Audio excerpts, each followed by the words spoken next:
I've got to sit here now and talk for 60 minutes. The time is now 14:28, so I've got until 15:28. In fact, I'll get Alexa to set an alarm. Alexa, set an alarm in 1 hour. Good afternoon, John. 1 hour alarm set for 3:28 p.m. As you know, my name is John because Alexa just told you that. So what can I talk about? I work in business for myself. I do a lot of traveling. Yeah, I'll talk about that. I used to be a holder rep. I went to work abroad in 1992. It was by fluke.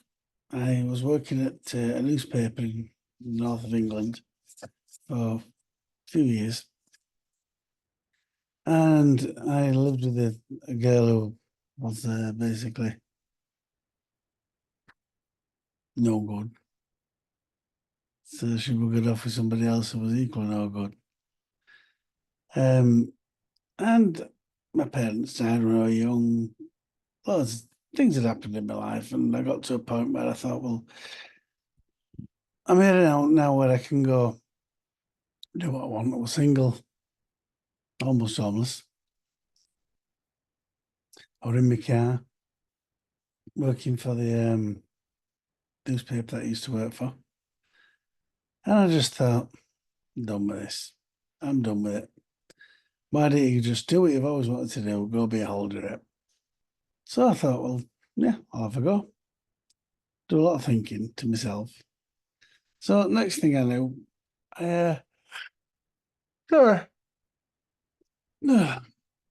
I contacted a friend of mine who's sadly departed now, called her Maureen, and she worked for a company called Manos Holidays.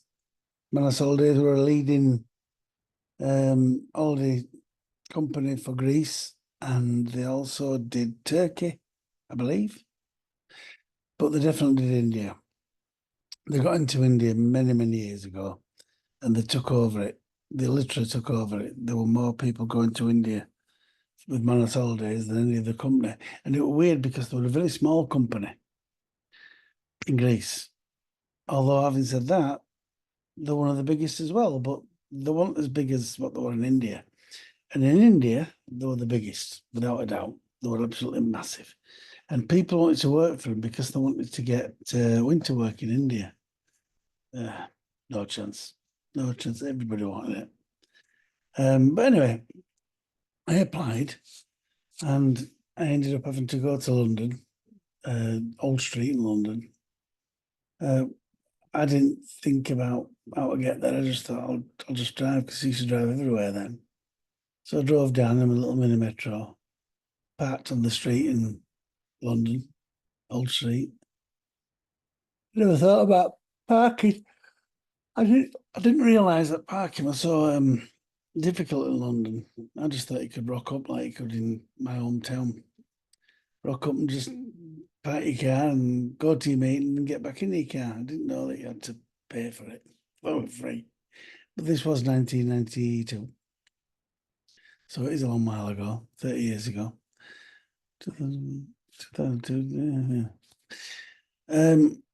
Anyway, I went to an interview, and I've never had an interview like it. I didn't prepare for it, didn't do anything.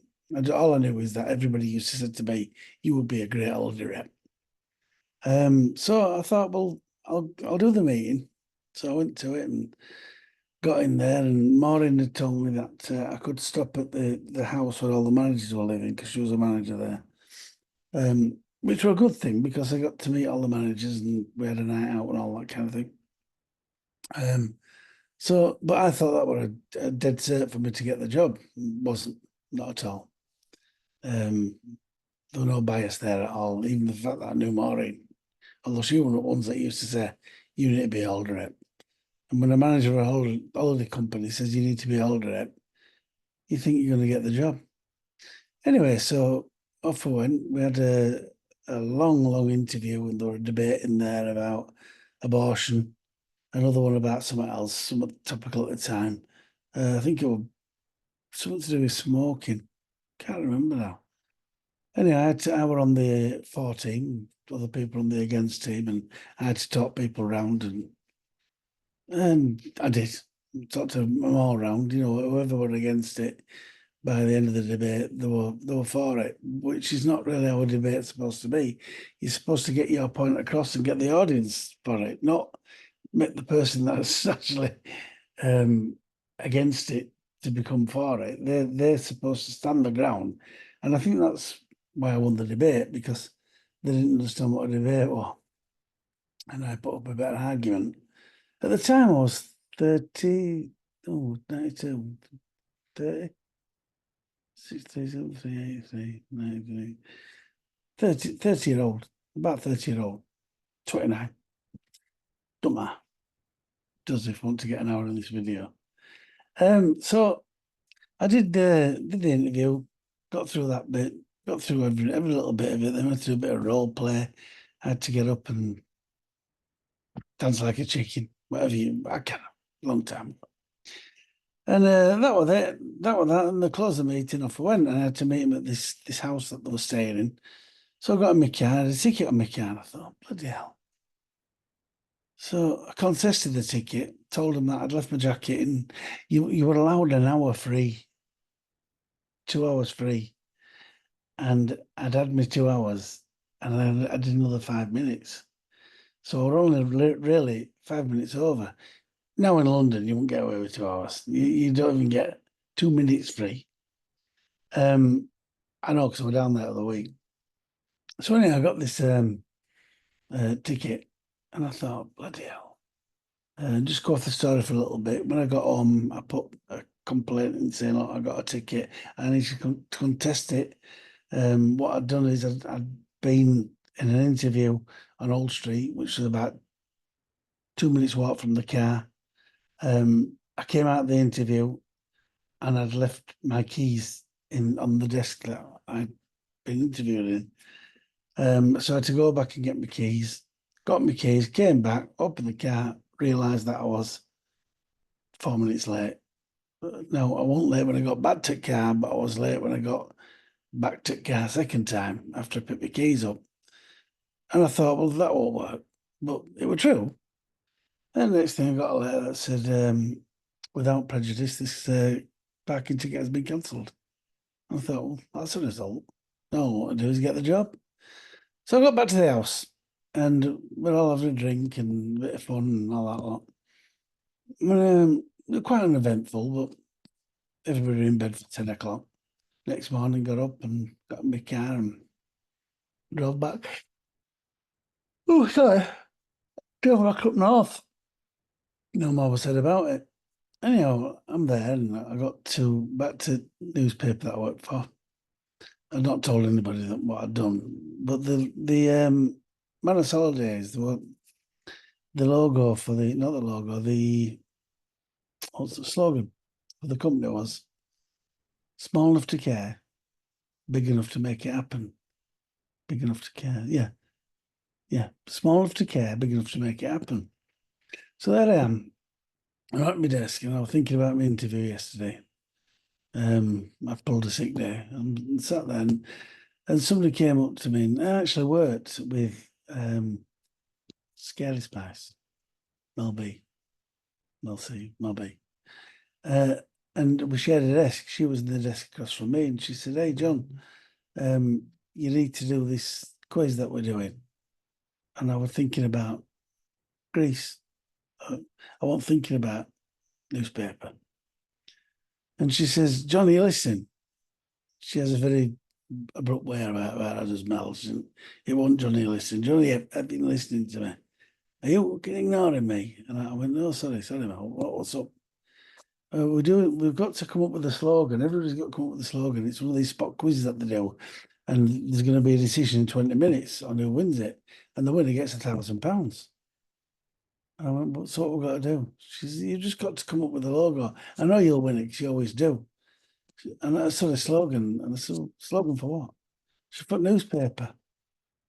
I went, all right. So she put a piece of paper in front of me, and I put small enough to care, big enough to make it happen. And that was it. Sent it back. And And that was that done. 2 hours later, somebody comes up with a cake and £1,000. You've won the quiz again, you jammy little fuck.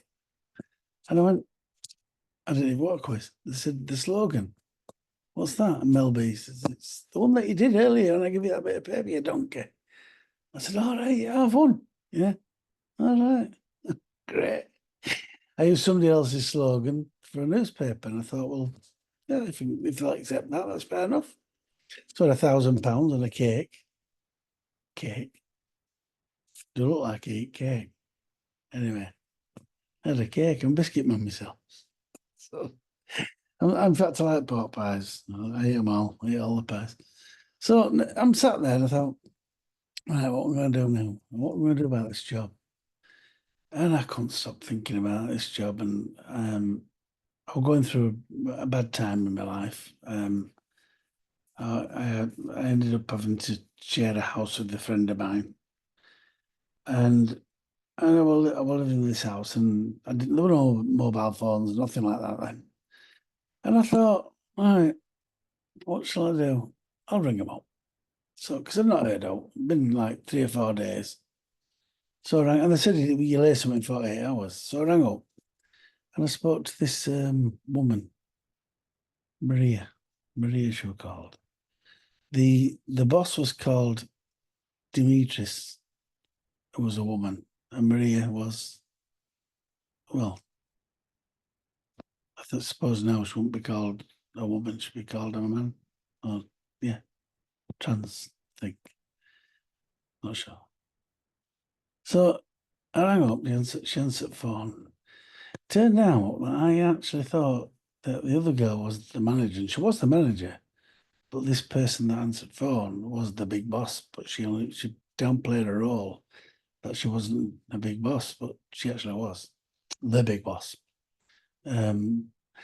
So she answered phone. I said, hello. I said, I came for an interview the other day. I think we met one, I met my friend of Maureen's and all this lot. And she says, oh, yeah, I remember you, John. Yeah, yeah.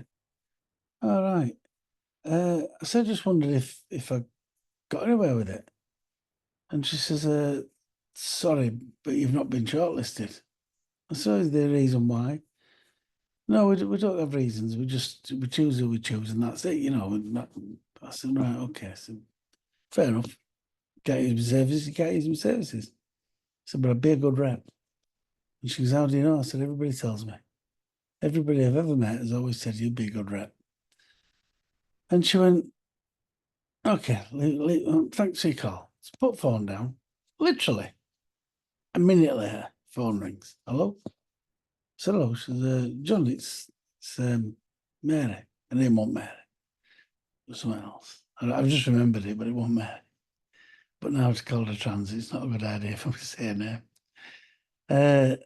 Mary, quite contrary. She says, things change fast around here. And I've decided that we're going to recruit you. I like what you said on the phone, and I think that you will be a good rep. So I do apologise. Job's yours. Training course starts next week. Can you make it next week to Skegness? I went, yeah. She said, yeah, will it be okay giving you notice and all that? Oh, it's a weekly contract, you know. Look at what they're going to do, sack me. We're going to Greece next week. So anyway, I thought I'll take a week's holiday and do it that way. So I went back to work, and I said to my boss, can't give her name away because she know exactly who she was because her name is very distinctive. Lovely woman, dead funny. She's a good person. So I ended up going to her office, and I said, hey, I said, I've got another job. I says, and I've accepted it. And she says, oh, I'm a little bit surprised at that. I said, I understand you're surprised, and I didn't give a lot of notice, but I've got to go on a training course next week, and I've got a week's holiday, so is it okay for me to go on a training course? She goes, training course for what? It's my new job. So what is it? I said, I'm going to be a holder rep in Greece. And she says, John, I won't stop you. I'd never stop you. She said, you're one of the best salesmen we've got, but you would make a great older rep. I said, funny that, because everybody tells me that. She said, well, maybe only you that don't know it. Anyway, so that was it. And I thought, well, I'll go then. Spoke to a guy who was next to me. There were Mel and there were a guy called Robert. Lovely guy. He's passed away now as well. Remember, this was 30 years ago, so people do pass. So I said to Robert, I says, where do your parents live? He says, Skegness. So I've just been offered a job and I'm going on a training course in Skegness. When is it? I said, Saturday. Well, I'm going to see my parents on Saturday. Do you want me to drop you off? And he goes, I go every Saturday. I can pick you up next Saturday if you want, bring you back. Yeah. I mean, I had a company car and everything, but I'd rather get a lift than drive. I said, yeah, if you don't mind, yeah, I'll have a trip. I'll have a lift. So he took me over there, and I found it really, really easy because all we had to do was go there, and it was a series of classrooms. You had to learn how to do different things. Like one of them was that a rep is attractive to women. Women love reps. Part of the goal is a shagger rep. And they told us, no matter what you look like, if you're a holder rep, you're going to get laid every day, 10 times a day, as many times you want. And I'm like, whoa, this sounds like a great job.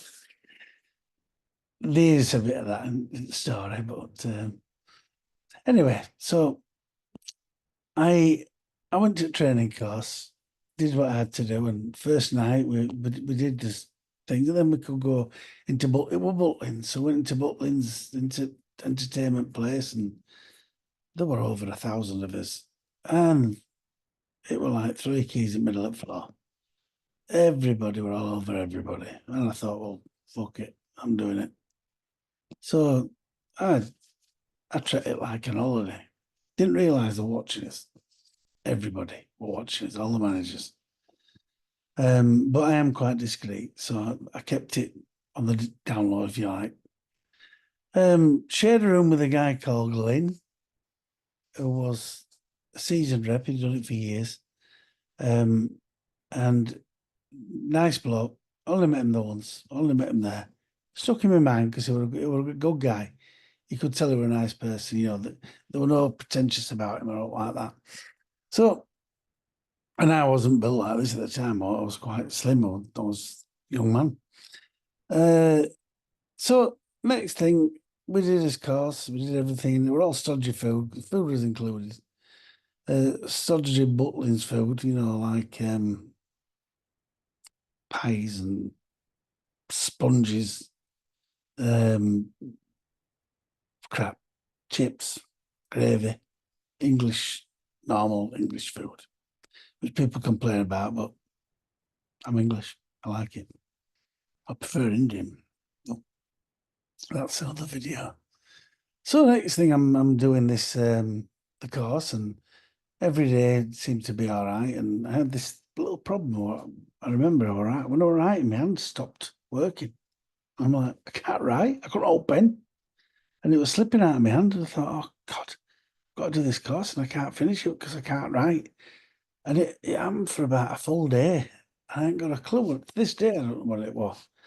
And it has happened in my life a few times. But anyhow, so instead of writing it down, then I had to remember it, which probably helped because having to remember it meant you have to read it and you have to take notice of what you're doing. But it was about accommodation charts. And, you know, if 5 people come in and there's 4 blokes and 3 women on the same place, do you put them in opposite room to each other, or do you put one on that floor, one on that floor? And it's normally better to segregate them a little bit. But then you think about rowdy lads all being on the same floor, they might start fighting. So do you put them together? You know, it was like studying a rota for a job, and it was hard. You had to really think about how you're going to place people.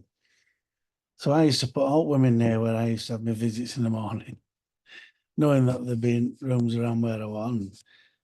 a rep being a rep, they all like to come and talk to rep, and the one that talks to you most is the one that wants to shag you first, and that kind of thing. You soon worked all that out, you know. You only have to be there with a cup of coffee, and a girl will come out and say, "Hey, you all right? Oh, are you doing your job today? Then are you doing your duties? Yeah, yeah, yeah. Oh, right. What time is it?" I said, 7 o'clock in the morning. What the fuck are you doing up at this time and all? Oh, I just thought I'd come and say hello, that's all. And I'm like thinking to myself, who does that? Who gets up at 7 o'clock in the morning in Greece when all the mates are in bed? Unless you want to shag rep. And that's what it were about every single time. And there was some rooms that I could take him in and, oh, ragged them all, ragged them all. Stories. There's some, I mean, there could be a million stories come out. I'm living it here. I'm bringing it all out from memory from 30, nearly 40 years ago. So, but it's here. It's fresh in my mind. So I decided to just, I know I'm still on training costs. Through training costs, we had a quiz on Friday. We had to go to this, not a quiz, not a bloody quiz, but an exam. And you had to get 90% of this exam. You couldn't get any less. You get through at 75, but they expected 90, and there was all sorts of questions in it. And I didn't find it difficult. We had an hour to do it. I sat down and was going through it, and it would tick the box, that kind of thing, and a few little questions that you had to answer. Yeah, I'm ticking all boxes and doing all this and doing all that, and thinking, well, can't do any more. I've done it. And I turned the page over, and I thought, I'm only 20 minutes in, so I thought I'll read through it all again. And the questions are all as I see them, you know, I think they're right. So I said, excuse me, I said, oh no, the manager that were there, she says, excuse me, why are you not doing it? So I've done it. Are you sure? I said, well, yeah, I think so. So what do you want to do? I said, I don't know. So I can sit it if you want. I said, but I've read through it twice. I know that I finished it, and that's it, you know.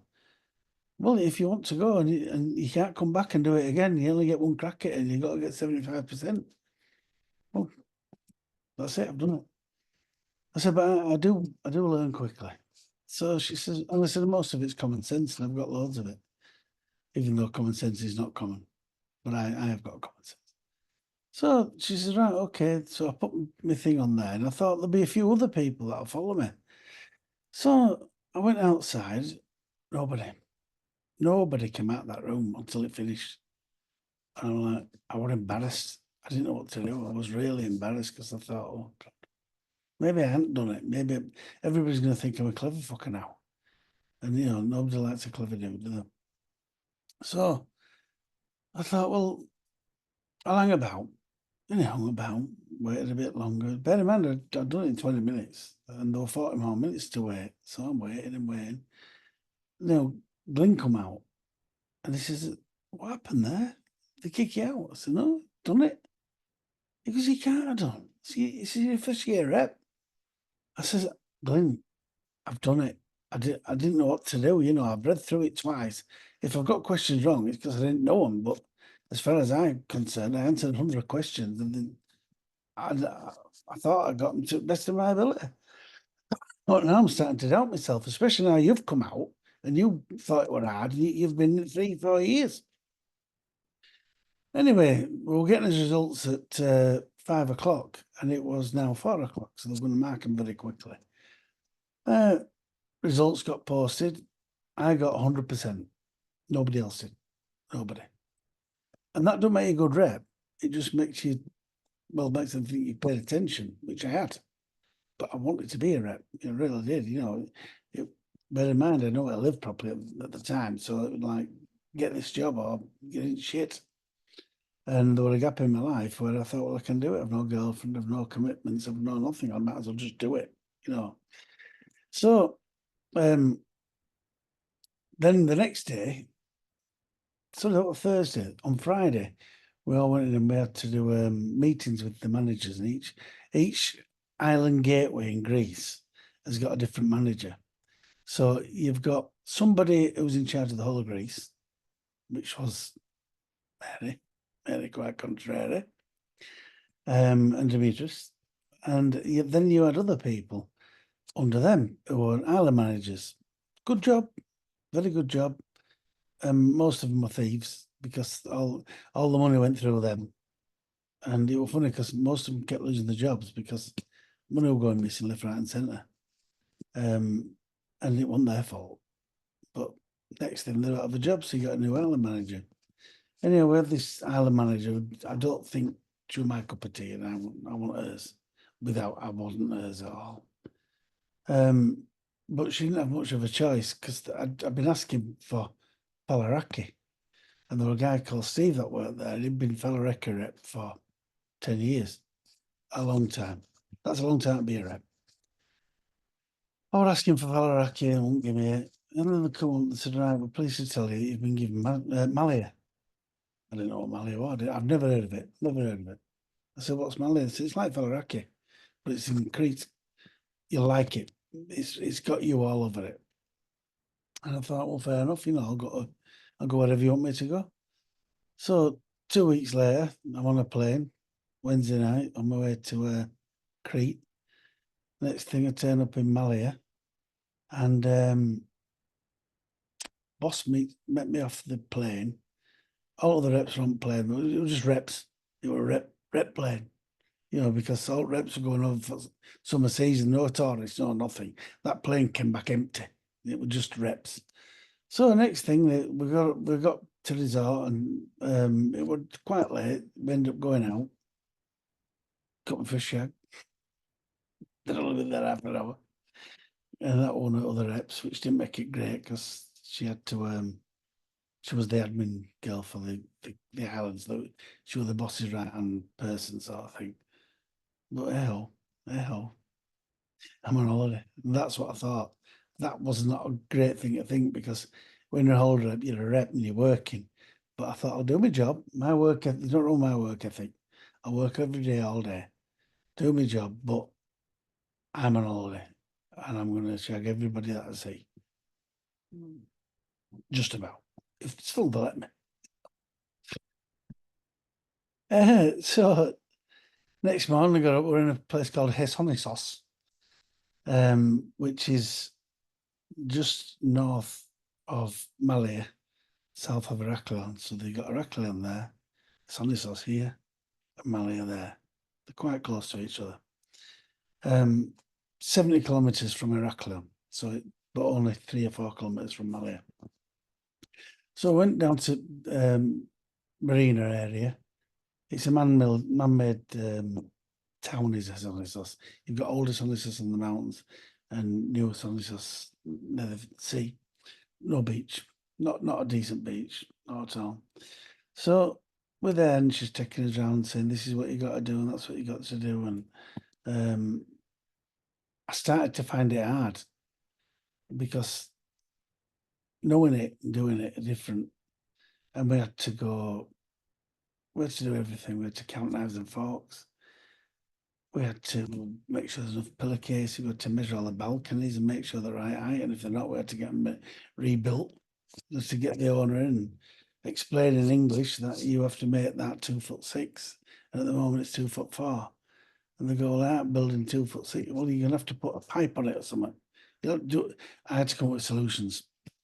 So, but I kid you not, I'll tell you now, you won't have any guests coming to your hotel if you don't do that, because I'll just move them to a different hotel. So you had to control them, which is part of the job. And it's hard to control a Greek because they don't like being told what to do. I had a bit of an advantage because I was a 30-year-old man and they took me seriously. A lot of reps are 20, 21, then they don't. They don't.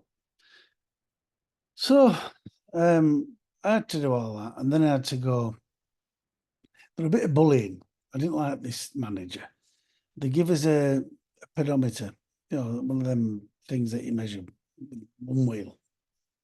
And I had to walk from every hotel to the beach and then back. And then from the same hotel to the shop and back. And then I had to go to the nearest cafe and back, bar, back, second bar back, nightclub back. And I had to do that on 30 different occasions to get all these sizes, these distances. But you have to bear in mind that they already had these distances from the year before, and the year before that, and the year before. These were historic properties. They knew what the score was. But she wanted to make us do this all the time. And it wasn't fair. It wasn't fair. But I thought, well, I think quickly. And so I'd set off from the hotel and walk down, get to the shop, mark how far the shop was. Get to the first bar, mark how far it was from hotel. Get to the second bar, same again. Get to club, and you get the drift. And then to the beach. So I did it once, and then come back. We had to do pharmacy, everything. But they were all on one street, so it wasn't a problem. Bike hire, car hire, everything. So, but other reps were going and then going back, and then going again, walking past the shop, they'd just gone past and measured, and then going back. And she asked me how I done it so quick, and I said, oh, you can't do it like that. So why not? I said, I passed that shop to go to that bar. And so I marked it, and I thought, no, I'm going to stand my ground here. She wasn't having it. She wanted me to go back and do it all again. And I thought, sod this. I ain't walking up and down like that. So I got a motorbike, and I put the monarch thing at the side of the motorbike, and I went down to the shop and down back and down 30 times for each apartment. So 15 apartments times 30. It's a lot. 2 days later, I'd done it again. How do you do it? I said, I don't know if I want to tell you. I don't think I trust you. I says, you've asked me to do it. I've done it. I know you're asking me how I've done it. I told you before, and you made me do it again. Well, I need to know you've done it because it can't be done that quick. Do you want to waste time? Do you want me to take a week over it? Well, no, I want to know you've done it. Well, I got on my bike. Oh, you did it on a motorbike. Yeah, you got to do it pedometer. I said, I had that side of me. I had it on the road. So, anyhow, no, you got to do it again. Oh, for fuck's sake. How many of these things do we have? One for the island. I said, well, in the next rep, waiting to use it. Well, yeah, but she'll have to wait until you've done it. You've ruined it twice by doing it wrong. I went, all right. So I went back to the apartment and broke it in half. I said, that pedometer's broken. Really? What happened? I said, it's knackered. It's just had too much. Can you mend it? I said, no, can't mend it. I said, it won't mend it. It's broken. Broken in half. I said, I'm gutted. I said, because I was just on my way to the shop to do first measurement. Oh, I said, can you get me another one out of the store so I can do it with that one? We ain't got one. I told you I've only got one. I said, oh, I thought you meant you've only got one today. No.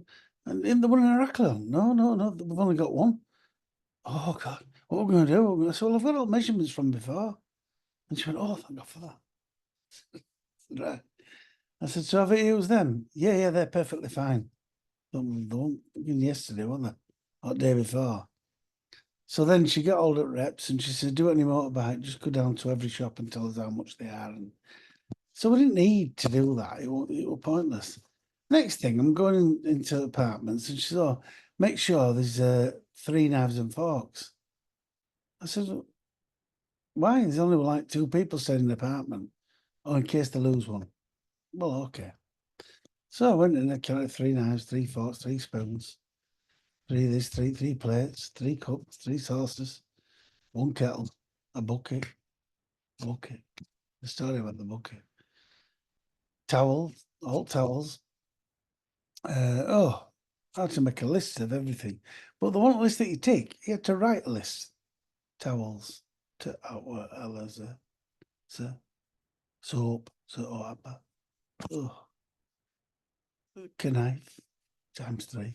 And everything that you saw in that apartment. And then they go, what we're missing? I said, I don't know. They didn't list.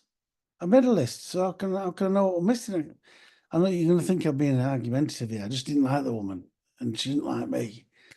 And I treat contempt with contempt, respect with respect. And if someone's an idiot, they're fucking idiot. And she was an idiot. So I'm like, there were no plant pots. Well, they don't need plant pots. Why not? They're on holiday. All right, okay. There are no bottles of pop. Well, they don't need any bottles of pop. Oh, so that's not something that should be on the list. No. All right, okay. No tea bags. Well, they bring their own tea bags, so that's not supposed to be on. No. What is supposed to be on this list that you want me to tell you in there? I said, if you didn't list, I don't know what's not there. And she said, well, just think of things. I said, well, there were can openers. There were a can opener. Well, that's not something we provide. I said, right, I'll take can openers out. Well, no, you can't because it belongs to the owner. One room had too many knives and forks. Oh, you can't give them on 3. All right, okay. So then I thought, well, hang on a minute. If they're going to be losing knives and forks, they're going to start asking me for knives and forks. Every time they lose a knife and fork, they're going to say, I've run out of knife and fork. So I thought, what I'll do is everywhere that's got 4, I'll take the extra 1 and keep it in my bag. So I didn't tell any reps this because they've got to think of their own shit, you know. So I put all the knives and forks in my bag and I'm walking around with a heavy bag. But if somebody didn't have a spoon later on in line, later on holiday, oh, I've only got 1 spoon. Hang on. There you go. How's that for service? Oh, that's brilliant. Have you got any forks? Yeah, I've got a fork. There's a fork. Oh, that's excellent. What else you got? I said, well, that's it. Knives, forks, spoons. And you got any cups? No, I don't have any cups in my bag. I don't have any plates. I'm not a stores, so I just happen to have some bits and bats. Anyhow, one day this bloke he booked a trip. One of the trips that we sold was Samari Gorge, and it was 80 quid. And I used to get 20 quid commission off it. But I never tried to sell it because I did it once. It's 35-mile walk, and you don't want to do it. And I really didn't want to do it, and I had no weight on me. So I used to say, look, there's all these trips that we do, but I'm not going to tell you about them all because some of them you're not going to want to do. And because of that, I got brownie points. Oh, which ones? I said, well, I'll give you an example. The Samari Gorge. It's great. But you've got to get up at 3 o'clock in the morning and you get taken to this horrible place with a cafe that doesn't sell out because it's shut. And you get there for 4:30 and then you've got to walk 35 mile. Might be less than that, but you got to walk through the gorge. You get on a boat, and then that brings you back to where you started. But it's a long day. If you like walking, fair enough, do it. But it's 70 quid a piece. So if there's 2 here, 140 quid. I get good commission on it. I said, but I don't endorse it. I've done it, it nearly killed me. I were knackered. Oh, don't fancy that. I thought, well, you know, young people, they're not old people. They're just kids that wanted to go out there and fiddle and diddle with each other. So Somali Gorge is not only beach party, boat party, boat cruise, booze cruise, all them. I used to tell everybody to go on them because they were great. Greek night, free wine flowing all night long. Everybody woke up with a self honey and they all thought the name was John. I used to talk to girls and I go, what's your name? Margaret. Is it no, it wasn't Margaret. Janet. Hey, Janet. What's your name? John. You're brown. Yeah. I said, I live here. Oh, what do you do? I said, I'm an older rep. Oh, you're an older rep. Oh, that's a good job, isn't it? I enjoy it. Yeah, it's all right. Like, it's hard work. But, you know, you got long hours and all that, and low pay. But I like it. Yeah. And she says, loads of perks. Well, you get free drinks, you get free everything. It's all I have to pay for is cigarettes. And she says, but what about like, do you get loads of women? Oh, aye, all day long. I said, you know, I can just say, pass me another one. This one's full. Really? Yeah. And, what are you drinking? And she said, vodka. Oh, be careful with that. And she said, why? I said, vodka makes you funny, so. And they go, what you done? I said, oh, it does here. And she go, well, how will it? I said, if you keep drinking vodka and talking to me, you're going to wake up tomorrow morning. You'll think your name's John, and you'll have a sort of funny, and you'll go, oh, must have been vodka. But there were loads of them. I did it every week, every day. It was a good little job. But anyway, this is all before the season started. I hadn't even got to the season, and I ain't going to do it. So because it's like my time's nearly up. I've been talking for the best part of an hour. So I decided to enjoy it, have it as a holiday. There was a guy called George who owned a bar, and he still does, called Big Ben. And he was a Greek guy. He thought he was a bit of a gangster. He was the same age as me, owned the bar, nice bloke. But like I say, he thought he was a gangster. He had a bit of money. He had quite a bit of money. He owned a shop that he called, it was a tourist information shop that changed money, and he called it the Foreign Office, which was a great name. Everybody thought it was the Foreign Office.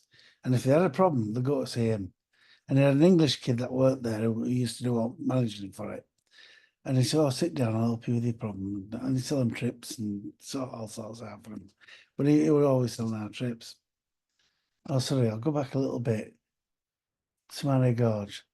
One day, I had 2 apartments that I was staying in. And some nights I'd stay in apartment A, sometimes at apartment B, and sometimes at apartment C, but it depends on what side of town I was on when I was drunk. The time I went to bed. And then I decided which one I'm going to sleep in.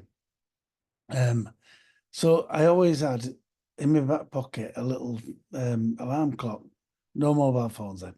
I had a little alarm clock. And I went to this bar one day. Sorry, one of my owners bumped into me. He goes, John, I'm glad I've seen you. You were a bit older than others. Probably 50s, to be honest. I'm glad I bumped into you. He says, I have a little problem. Oh, what's that? I'm going to Samaria Gorge in the morning. I said, you haven't got an alarm clock. That's true. That's correct. And he says, I said, well, there you are. And I got an alarm clock out in my back pocket. So there you go. How's that for service? He went, that is amazing. You have knives and forks. You have everything that we need. And you've come and given me an alarm clock. And I was all fascinated. I went, hang on a minute. I don't sell Samaria Gorge. I sell it, but I've never sold a Samaria Gorge. Oh, no. I booked it with the Foreign Office. Oh, did you? And he says, yeah, so why did you book it with them? But it was £2 cheaper. I said, well, ask him for a fucking alarm clock then. Put it back in my pocket. What? I like that one. So, Foreign Office, George was a good guy, and it's good to have people on your side. I was a bit older than other reps by 10 years.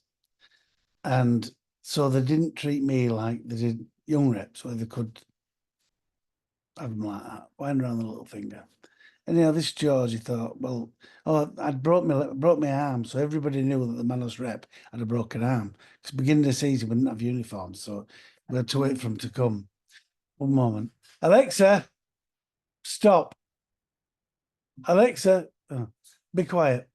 So I decided to, sorry, Bob. Your alarm. Just set it 2 minutes. Oh, is it my alarm? No, it's not my alarm. So I, Bob, it's all right. He owned the bar, and he came up to one day, because I had a broken arm, and he said, hello, Ray, hello, Kerry. You rep? Yeah, I'm the rep. Manos rep? Yeah. Oh, resort manager? Yes. Oh, come in, Malacca. So I went into his bar. It wasn't open. We just sat there. I've been drinking raki, which is oral, white whiskey. So they all sat there, a few of them, and there was a young kid there who was English. And he says, what's your name? I said, John. Yanni. In Greece, you call Yanni. Yasu Yanni. I went, yes, sir, what's your name? Yorgos. George. Oh, hi, George. Yeah, all right. Yasu. He goes, Yasu Yanni. And he goes, my job to look after you. I went, oh, here we go. So tomorrow or Sunday. What are you doing on Sunday? My bar not open yet. What are you doing on Sunday? I said, well, no, there's no tourists here. There's just me, a few others. I'm having a party. Not a big party, just a small party. Many people come, but only important people that I want. This party I throw for you. Oh, here we go. I said, why are you having a party for me? You've only just found out my name's John. And you've changed it to Yanni. No. This party is a special party I have for you. Okay. Right. Sunday, what time? What time you wake up? Oh, come on. Tell me what time. In the morning or the afternoon? Well, what do you mean do? Just come in and sit from 8 o'clock in the morning and wait till you get in and say, right, party's starting now. No. What time? I said, you tell me, it's your party. Yeah, okay. Say 1 o'clock? Yeah, 1 o'clock. What do I have to bring? Nothing. Oh, bring nothing. Everything from me. Okay. And that was it. So anyhow, this guy, the kid who worked there, I can't remember his name, but let's say it's Ian. So this Ian kid said, make sure you're here, won't you? Because he wants you here. And I went, okay, I'll be there. 1 o'clock. I had no else to do. 1 o'clock come on Sunday and off I went down to Big Ben bar. And there's about 3 people there. George, his mate Takis, and Ian. And I'm like, oh, this ain't going to be that fun, is it? And he's got a big case of bottles of beer and they've got whiskey and they were doing coke and I'm not into that. And I'm sat there. I thought, bloody hell, this is not my cup of tea in this. So I thought, well, I'll just make one in. And I'm sat there. I said, look, what are you after? Why have you got this party for me? Oh, you're a good friend. I said, no, come on. I'm not your friend. I don't know you. I struggle to know you what your name is. I had to ask Ian what your name was. And it's George, isn't it? Yeah. He actually did become a good friend in time. No, here is it a beer? So, well, I don't have a lot of money because I've been we all just got here, all that lot, and that £1,000 that I want to go. No, don't worry. No, you don't have to pay for anything. Everything is on me. You are my boy. Or your boy. So next thing, we're getting drunk and all that lot. And he says, Ian, speak to John. Talk to John. So the thing is about when you work over there, there's 3 types of people. You've got workers, you've got tourists, workers, and reps. Tourists get what they want because they're paying for it. Workers don't have anything. They don't have any money. They don't have a good job. They get treated like shit. It's hard work. And I used to protect them. And I ended up friends with lots of them because they didn't like reps and workers don't get on. There's yin yang, like cat and dog. But I felt for them because I was a bit older, I think. And I used to say in my welcome meeting, please make sure that if somebody asks you to go into a bar, just go in it, have a drink. You know, these get paid for you going in there. Don't just dismiss them all. You don't know what bar you're going in anyway. So try them all. Just keep going in. You know, keep going in bars. And I had a guy who was actually a worker, but he was having his first week. They used to come out first week and book a holiday.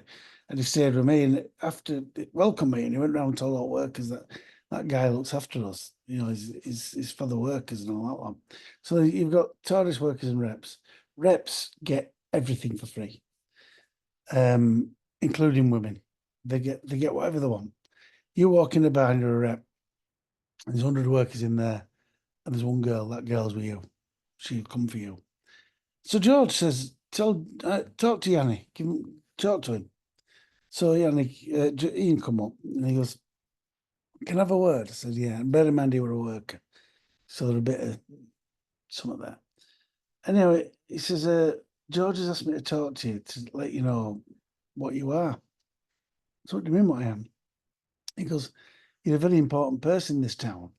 I said, me? He said, well, you're a rep. Reps are important. Reps do what they want. Reps get whatever they want. They get the women, they get the booze, they get respect. You can have anything you want. If you want to go to Ice Nicolai's in a car, what sort of car do you want to take? If you want to have a party in your apartment, who's going to cater it for you? Everybody, for free. That's it. And because you go in a bar, you don't pay for a drink. You just get the drink, walk away. Everybody knows you're a rep. Everybody's clocked you because you had a broken arm. So everybody in this town knows who that rep is, and it's you, and you're a resort manager. So the other reps will have that luxury. First choice reps, they're not even here yet. When they arrive, there'll be 20 of them. And 20 people getting free drinks is not as good for them as one. But they'll get free drinks in certain bars. You'll get them everywhere. George rents out motorbikes, everything. You want a BMW motorbike, you'll get one. And he says, and that's purely because you're a rep. But so what do I have to give back? Nothing. You just have to go in his bar. I said, I don't get it. You drinking in his bar, and people think that must be a good bar because that rep's in it. That's right. Got you. He said, you're the Pied Piper of Malaya. Now, the other thing you've got that others won't have is you're older. So all the younger reps are going to look up to you. So you'll be the Pied Piper at reps. And everybody knows this. There's one every year that comes into this town who's that little bit older, a little bit wiser, got loads of common sense, and it's you this year. And that great, you know. I went in there and I enjoyed it. I had many adventures. I mean, I hadn't got as far as my second day yet. It would. I just did what I want when I wanted. I had trouble from my boss because she was not happy that she couldn't catch me doing stuff wrong. I didn't do it wrong. I could be out all night drinking my taxa brandy, dancing on bar. I go to bed at 4 o'clock. I will be up at 6:30 and in my first apartment at 7. Every single time. You weren't allowed to wear sunglasses, so I used to put drops in my eyes just to stop the red eye. But I had a car, a motorbike, a push bike, a bungalow. I lived like 007. I had women hanging off me. I remember I had I'll tell you in one of the other videos, I had a guy called Manos, who's still a good friend of mine, Manos Mixataris. And he owns a bar called Galaxy, one of the funniest men I've ever known. We were born on the same day. We were both born on 29th of September 1963. But Manos was 1 when they were born, and I was 0. So on my 30th birthday, me and Manos went out for a meal. He was 31 and I was 30. I said, but you can't be. Well, in Greece, you start a year later. You don't have a 0 birthday. We do. And every year we send each other cards. So now we do it on Facebook. And I speak to him nearly every day. But I used to walk into his bar. It was the last bar I'd go in every night. I'd walk in with a woman and I'd go, Manos, I love my job. And he'd go, you bastard. He hated it. He goes, I hate my job. I mean, he was a wealthy man. He owned olive groves, bars, apartments, BMW. He had a Harley Davidson that he used to drive. That was his pride and joy. He's got a vintage Beetle, red one, and he's still got it now. That was 30 years ago, and it was probably 30-year-old then. But I used to go, I love my job, and he'd go, I hate my job. I could not pay for a drink in his bar, no matter what I did. Sometimes I drank there every night, every single night, and I finished off there every single night. And I used to take girls in there, but I insisted that I paid for the drinks, and he let me. But it was difficult because I'm quite, what's the word? I'm an honourable man. I don't like taking piss, and I felt like I was, but he were okay with it. He didn't have a problem with it. And years later, I went back 7 years later, and I got a drink, and it was as if I'd never left. And he just put it on bar, I got money out, and he went, what? I said, from a drink. You don't pay this bar. I went, Manos, I've been gone for 7 years. I'm not a rep anymore. you still get free drink. 7 year after that, 14 a year after I'd been there, still drinking for free. Still. If I have a friend that's going over there and I said, tell them you know me, they drink for free. So I stopped doing it now. So I just feel like I'm taking piss. But and I have had a few that have gone over and they're going, I can't believe every time I went in, he won't let me pay. And he goes, John Barmer don't pay for his drinks. And I said, well, I'm not John Barmer. But you know him. You know, it's a good job I don't know a lot of people, isn't it? Getting down to the end of the story now. I've quite enjoyed doing it. It's all come out of here, and there's no lies in it. But I've got some really good stories, and one of them was about there's a lot of mafia in Crete, and the nasty people. And I had a bit of a run in with one of them, and I had to get out of this trouble with this mafia guy, and I did it in a unique kind of way that I don't think anybody's ever done, and nobody's done it since. They don't certainly done it before, and I made somebody get me out of this trouble, and the person that I made was a very, very, very important man in that town. And then he pulled a gun on me and said, "Do it again, I'll kill you." I said, "But I won't be doing it again." I had a few stars out there. I had Jess Birdsell, who you won't know who he is, but it was in El Dorado, Marcus Talbot, Marcus Tandy, and it just finished. And he was also married to Cassandra out of Only Fools and Houses.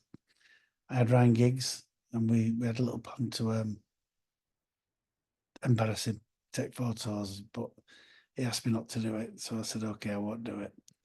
I had some other stars that I can't mention.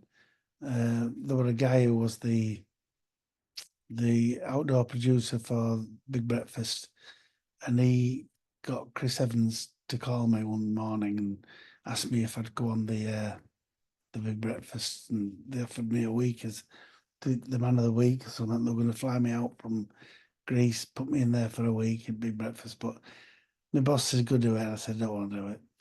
And there were some monsters that I made up. There were a few little monsters. One of them was the Skibibi beetle that didn't exist, but I told everybody it did. There were lots of things that happened there. I loved it, and I'm not going to be able to go back there forever, like, but I can go for a holiday. I just can't be a rep because them days have gone. I'm 60-year-old now. I have written a book, and it started as this, but it ended as something else, which is Jobby Topper, which is available on Amazon. Some of the stories from here are in that book, but not as me, as Jobby Topper. And that's about it. I mean, what we're on now? No, we've got 2 more minutes for my hours up. I don't want to get less than an hour, because if I do, I'll have to do it all again. So I'm not going to do that.